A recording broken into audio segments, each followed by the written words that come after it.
मुर्गा राँगो कि भैँसी भन्ने विवादमा संसदको लामो समय लियौँ। यस्ता घटनाबाट जनतामा पर्ने प्रभावबारे यो सम्मानित सदन गम्भीर हुनेछ भन्ने म विश्वास व्यक्त गर्न चाहन्छु। सतही सस्ता बाजारु विषयले महत्त्व पाएर जनतामा निराशा र असन्तुष्टि फैलाउने काम त हामीले गरिरहेका छैनौँ। नेपाली क्रिकेट टिमका प्रशिक्षक तथा खेलाडीहरूलाई नगद प्रोत्साहन उपलब्ध गराइएको छ। सभामुख महोदय, आज यो अवसरको उपयोग गरेर म अपिल गर्न चाहन्छु, केही हुँदैन, अवस्था बदलिनेवाला छैन भन्ने हीन भावनाबाट माथि नउठेसम्म यो देशले आफैमाथिको विश्वास फर्काउन सक्दैन। आज म यो अवसरको सदुपयोग गर्दै म विशेष रूपले अपिल गर्न चाहन्छु, केही हुँदैन, अवस्था बदलिनेवाला छैन भन्ने हीन भावनाबाट माथि नउठेसम्म यो देशले आफैमाथिको विश्वास फर्काउन सक्दैन। म दोस्रो पटक प्रधानमन्त्री हुँदा देशमा 18 घण्टासम्म लामो लोड सेडिङ थियो भन्ने कुरा हामी कसैले बिर्सेका छैनौँ। केही महिनामै हामीले लोड सेडिङ मुक्त उज्यालो नेपाल बनायौँ र आज केही वर्षमै भारत र बङ्गलादेशलाई समेत बिजुली बेच्ने ठाउँमा हामी आइपुगेका छौँ। दृढ इच्छा शक्तिका साथ पहल गर्यो भने धेरै चिज हुन सक्छ भन्ने कुराको यो ठोस सबुत हो। पेट्रोलियम पदार्थको आयात न्यून बनाएर 10,000 मेगावाट बिजुली निर्यात गर्ने उत्साहजनक बिन्दुमा हामी आज आइपुगेका छौँ र यति उज्यालो भविष्यको यति नजिक, देशको यति उज्यालो भविष्यको यति धेरै नजिक हामी यसअघि कहिले पनि थिएनौँ। तर सामाजिक सञ्जालका चित्रहरूले राष्ट्रका प्राथमिकताहरूलाई विषयान्तर गरिरहेको भान हुन्छ। हामीले गम्भीर भएर सोच्ने बेला आएको छ। कतै हामी बीच विषय विज्ञता भन्दा, ज्ञान र विवेक भन्दा निन्दाबाजी र आवेग त हाबी हुँदै गएको छैन। जनताका वास्तविक मुद्दाहरू हराउँदै गएर सतही सस्ता बाजारु विषयले महत्त्व पाएर जनतामा निराशा र असन्तुष्टि फैलाउने काम त हामीले गरिरहेका छैनौँ। कतै हाम्रै व्यवहारले राजनीतिको चरित्र र चेहरा त कमजोर बनिरहेको छैन।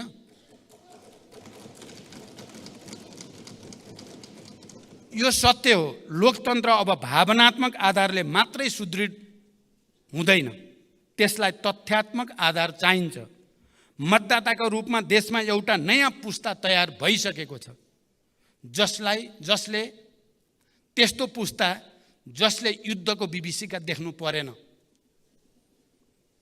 विद्यालयमा पुग्न 3-4 घण्टा पैदल हिँड्नु परेन। त्यो पुस्ताले यो देशमा कुनै दिन इन्टरनेट टेलिफोन काटेर एयरपोर्ट र सडकसम्म बन्द गरेर देशमा चलाइएको शाही शासन देखेन।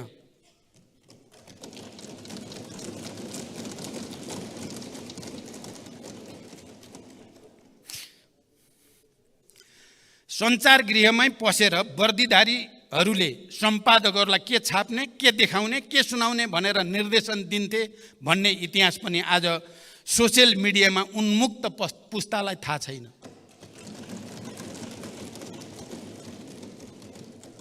आज त्यो पुस्तालाई हिजो देशमा दुधकै नदी बहन्थ्यो झैँ भन्ने भाष्य खडा गरेर लोकतन्त्रबाट दिग्भ्रमित पार्ने अधिकार हामी कसैलाई पनि छैन। 20 वर्ष अघि र आजको जनताको जीवनस्तरमा आएको परिवर्तनलाई बिर्साउन खोजिँदैछ।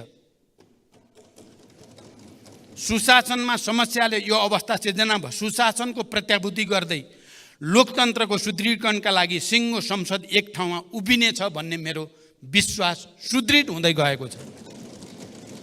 हाम्रो सार्वजनिक बहसको स्तर खस्किँदैछ। चौतर्फी अविश्वास खडा गर्ने र लोकतान्त्रिक संस्था विरुद्ध मोहभङ्ग पैदा गर्ने प्रयासहरू भइरहेका देखिन्छन्। संसदसँगै पनि कहिलेकाहीँ मेरो गुनासो रहने गरेको छ। भर्खरको मेरो भारत भ्रमणमा वर्षौंदेखि रोकिएको नेपाल भारत पारवान सन्धि संशोधन सहित नवीकरण गरियो। भारत र तेस्रो विश्वसम्म विद्युत निर्यातका लागि ऐतिहासिक ब्रेक थ्रु भयो। तर हामीले यति ठुला उपलब्धिहरूलाई छाडेर मुर्गा राँगो कि भैँसी भन्ने विवादमा संसदको लामो समय लियौँ। यस्ता घटनाबाट जनतामा पर्ने प्रभावबारे यो सम्मानित सदन गम्भीर हुनेछ भन्ने म विश्वास व्यक्त गर्न चाहन्छु। सम्माननीय सभामुख महोदय, सामाजिक न्याय, सुशासन र समृद्धिलाई सरकारले सर्वोपरि लक्ष्यको रूपमा लिएको छ। संस्थागत तथा प्रक्रियागत सुधारका कार्य सरकारको उच्च प्राथमिकतामा छन्। समावेशी सङ्घीय लोकतान्त्रिक शासन व्यवस्थाको सुदृढीकरण, अर्थतन्त्रको पुनरुत्थान र सबलीकरण, सार्वजनिक सेवा प्रवाहमा सुधार र सरलीकरण, नागरिक मैत्री प्रशासनको स्थापना, भ्रष्टाचार नियन्त्रण र राज्यको सबै तहमा सुशासनको प्रवर्धनमा सरकार निरन्तर सक्रिय रहेको छ र निरन्तर सक्रिय रहनेछ। विकास निर्माणमा तीव्रता, शान्ति प्रक्रियाको तार्किक निरूपण, सामाजिक न्यायको प्रत्याभूति, स्वतन्त्र र सन्तुलित परराष्ट्र नीतिको अवलम्बनबाट राष्ट्रिय हितको अधिकतम रक्षाको लागि सरकारको प्रतिबद्धता म फेरि यो सम्मानित सदन समक्ष दोहोऱ्याउन चाहन्छु। सरकारलाई निरन्तर साथ र सहयोगका लागि आम जनसमुदाय, प्रशासन यन्त्र, संसद, गठबन्धनका सहयात्री, सञ्चार जगत, मित्र राष्ट्रहरू, सबै राजनीतिक दलहरूप्रति म आभार प्रकट गर्दै भविष्यमा पनि यसको निरन्तरताको अपेक्षा गर्दछु। आउँदा दिनमा यो सम्मानित सदनमा राष्ट्रको आर्थिक र सामाजिक जीवनका अझ धेरै उत्साहजनक र सुखद सूचकाङ्कहरू पेश गर्ने प्रतिबद्धता पनि म जनाउन चाहन्छु। सम्माननीय सभामुख महोदय, मैले थोरै समीक्षात्मक यति टिप्पणी राखिसकेपछि म अब सिधै बजेटबारे उठेका केही ठोस प्रश्नको ठोस उत्तरतिर जान चाहन्छु। पहिलो र अलि सैद्धान्तिक र राजनीतिक महत्त्वको विषयमा यो सम्मानित सदनको ध्यान आकर्षण गर्न चाहन्छु। मैले पहिले पनि साङ्केतिक रूपमा भनेको छु, हाम्रो नीति कार्यक्रम, सरकारको नीति कार्यक्रम घोषणा गर्ने प्रक्रिया, परम्परा र त्यसलाई पारित गर्ने हाम्रो प्रणाली र लगत्तै बजेट वक्तव्य पाठ गर्ने र त्यसलाई पारित गर्ने प्रक्रिया र प्रणाली हाम्रो परम्परागत छ। यसले मान्य सदस्यहरूको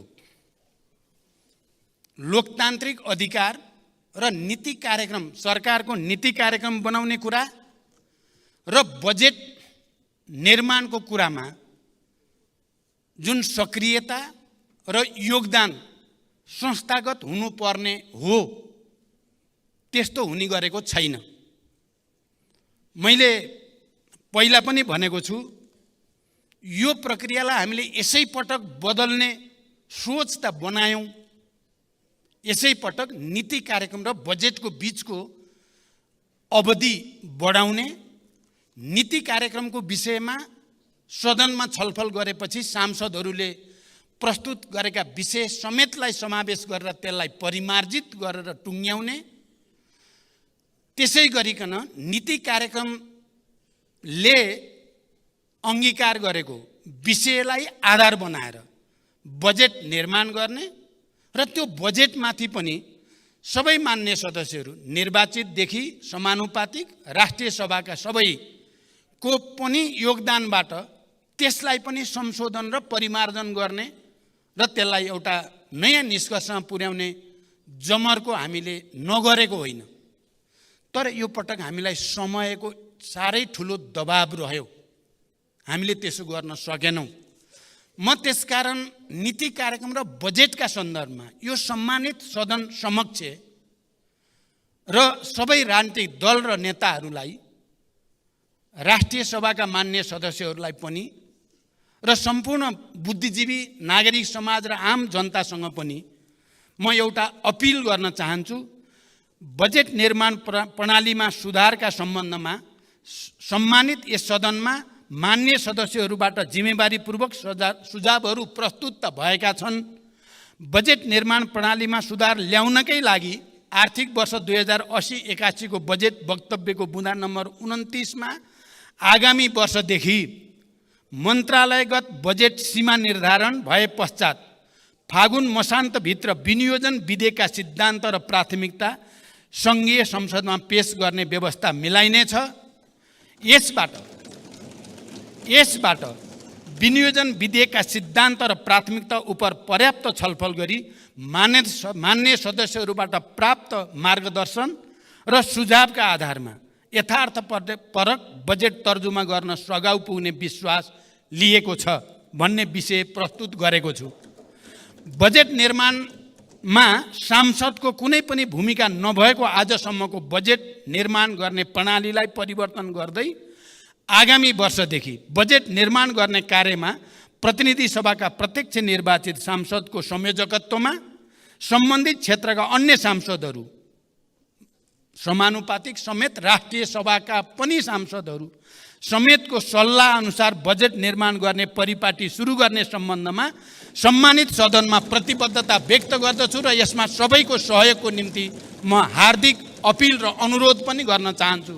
यसले हाम्रो असफल भइसकेको विकास प्रक्रियालाई, नीति कार्यक्रम र बजेट निर्माण प्रक्रियालाई सुधार गर्नेछ र त्यसले देशलाई नयाँ गति दिनेछ भन्ने म विश्वास पनि व्यक्त गर्न चाहन्छु।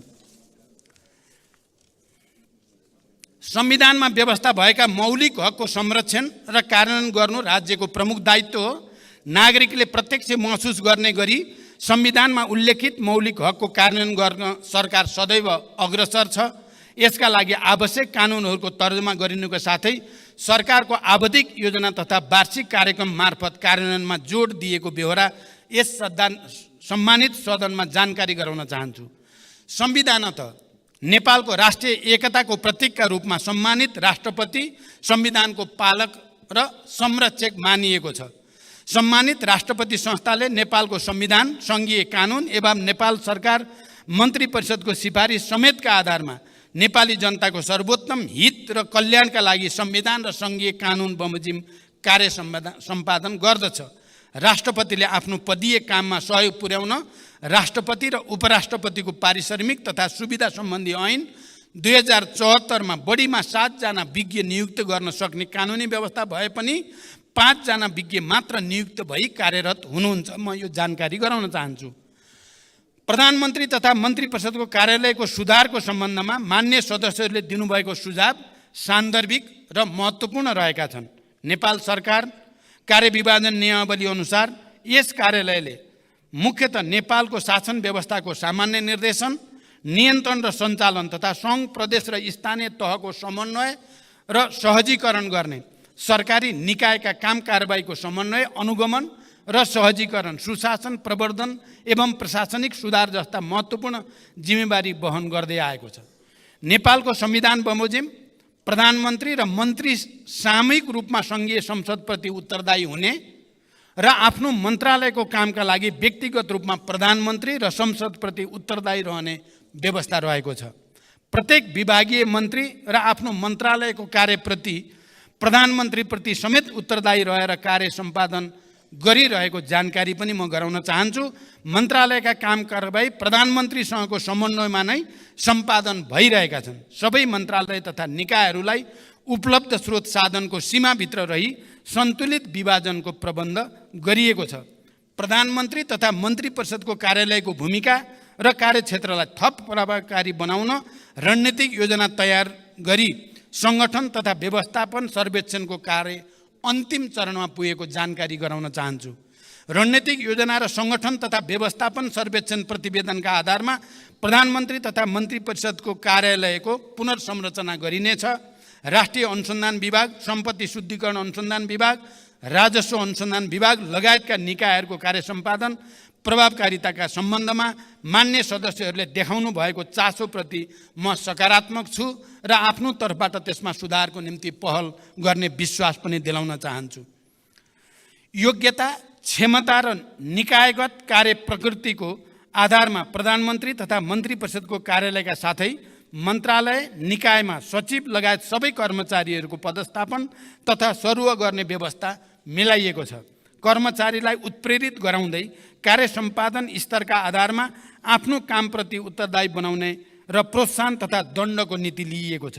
मैले सरकारका उच्च पदस्थ पदाधिकारीहरूलाई जनताप्रति उत्तरदायी भई कार्य सम्पादन गर्न कडा निर्देशन दिँदै आएको छु। कुनै अमुक निकायमा पदस्थापन तथा सरुवा भई जान जोडबल गर्ने र कुनै निकायका पदहरू लामै समयसम्म रिक्त रहने परिपाटीको छिटै अन्त्य गरिँदैछ। प्रधानमन्त्री तथा मन्त्री परिषदको कार्यालयमा रहेको एक्सन रुमको प्रयोग गरी राष्ट्रिय गौरवका तथा ठुला आयोजनाको नियमित अनुगमन गर्ने र प्रदेशसँग समन्वय गर्न सुरुवात गरिएको छ। आज बिहान मात्रै पनि मैले यसै प्रविधिको प्रयोग गरी एक्सन रुमको प्रयोग गरी आज बिहान मात्रै मैले सुनसरी मरिन डाइभर्सन र बबई डाइभर्सन आयोजनाको हेडवर्क्सको अनुगमन गरेँ र त्यो प्रभावकारी हुने विश्वास पनि महसुस गरिएको छ। सङ्घीय मन्त्री परिषद अझै सानो बनाउनुपर्छ भन्ने मान्यज्यूहरूको सुझावमा म आफू सहमत छु। यस विषयमा संसदमा रहेका सबै राजनीतिक दलबीच छलफल गरेर साझा सहमति निर्माण गर्न आवश्यक छ। राष्ट्रिय योजना आयोगलाई सरकारको विशिष्टीकृत संस्थाको रूपमा विकास गर्दै यसको भूमिका थप प्रभावकारी बनाउन पुनर्संरचना गर्ने तयारी रहेको पनि म जानकारी गराउन चाहन्छु। सार्वजनिक सेवा वितरण प्रणालीमा देखिने जनताका गुनासोलाई सम्बोधन गरी सार्वजनिक सेवालाई थप जिम्मेवार बनाउन तथा आम नागरिकका समस्यालाई समयमै सम्बोधन गर्न प्रधानमन्त्री तथा मन्त्री परिषदको कार्यालयमा 2068 कार्तिक 17 गतेदेखि हेलो सरकार सञ्चालनमा आएको हो। नागरिकका गुनासा सिधै प्रधानमन्त्रीसम्म पुग्ने र तत्काल सम्बोधन हुने गरी एक संयन्त्र हुनुपर्छ भन्ने अवधारणामा यो आधारित रहेको छ। पछिल्लो समयमा सामाजिक सञ्जाल र नागरिक एपको माध्यमबाट प्राप्त हुने गुनासो पनि सम्बोधन भइरहेको यहाँहरूलाई अवगत गराउन चाहन्छु। विद्युतीय पोर्टल मार्फत नेपाल सरकारका सबै मन्त्रालय, केन्द्रीय निकाय तथा तिनै तहका सार्वजनिक निकायहरूको काम कारबाहीका बारेमा प्राप्त हुने जनगुनासोको व्यवस्थापन गर्न प्रभावकारी देखिएको यो प्रणाली सुसञ्चालनका लागि स्रोत साधनको अभाव हुन दिइने छैन। सम्पत्ति शुद्धिकरण र आतंकवादी क्रियाकलापमा वित्त परिचालन विश्वव्यापी समस्याको रूपमा रहेको छ।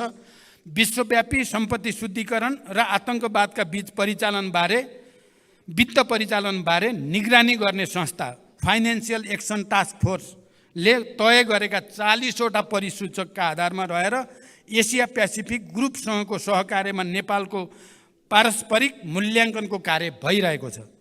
यस संस्थाको निकट भविष्यमा नै हुने बैठकमा सम्पत्ति शुद्धिकरण निवारण र आतंकवादी क्रियाकलापमा वित्त परिचालनका सम्बन्धमा नेपालले गरेका कार्यहरूको प्रगतिबारे प्रस्तुत गरी अन्तर्राष्ट्रिय समुदायलाई आश्वस्त गराइँदैछ। नेपाल भारत बीचको सीमा समस्या सम्बन्धमा मेरो हालै सम्पन्न भारत भ्रमणका क्रममा गम्भीर छलफल भएको छ र भारतीय प्रधानमन्त्री श्री नरेन्द्र मोदीजीबाट प्रतिबद्धता व्यक्त गर्नुभएको विषय मैले यस सम्मानित सदन समक्ष जानकारी पहिले नै गराइ नै सकेको छु। स्वच्छ र निष्पक्ष रूपमा निर्वाचन गराउनु निर्वाचन आयोग र सरकारको कर्तव्य हो। निर्वाचन आयोगले प्रत्येक निर्वाचनमा राजनीतिक दलले गर्न पाउने खर्चको सीमा तोकेको छ, साथै निर्वाचन आचार संहिताको समेत व्यवस्था गरेको छ। निर्वाचन कानुन तथा आचार संहिता विपरीत भएका कार्यमा कानुन बमोजिम कारबाही पनि गरिएको छ। सबै राजनीतिक दलसँग सहकार्य गरी स्वतन्त्र, निष्पक्ष र भयरहित वातावरणमा निर्वाचन गराउन सरकार प्रतिबद्ध छ। खोप विश्वविद्यालयको सन्दर्भमा मान्यज्यूले उठाउनु भएको विषयलाई कानुन बमोजिम सहजीकरण गर्न सम्बन्धित निकायलाई निर्देशन दिइएको जानकारी गराउन चाहन्छु। सम्मान्य सभामुख महोदय, आर्थिक वर्ष 2080-81 को बजेट तथा कार्यक्रममाथि छलफलको क्रममा मान्य सदस्यहरूले उठाउनुभएका विषय, राख्नुभएका जिज्ञासा र दिनुभएका रचनात्मक सुझावका लागि फेरि एकचोटि हार्दिक धन्यवाद भन्न चाहन्छु। यस सम्मानित सदनमा उठेका विषय र प्राप्त सुझावहरूलाई सरकारको कार्य सम्पादन र नीति निर्माणमा यथोचित सम्बोधन गरिने प्रतिबद्धता पनि व्यक्त गर्न चाहन्छु। आगामी दिनमा पनि मान्य सदस्यहरूबाट रचनात्मक सुझाव, मार्गदर्शन प्राप्त हुने विश्वास व्यक्त गर्दै मैले आफ्नो प्रस्तुति टुङ्ग्याउँछु। धन्यवाद, अभिवादन।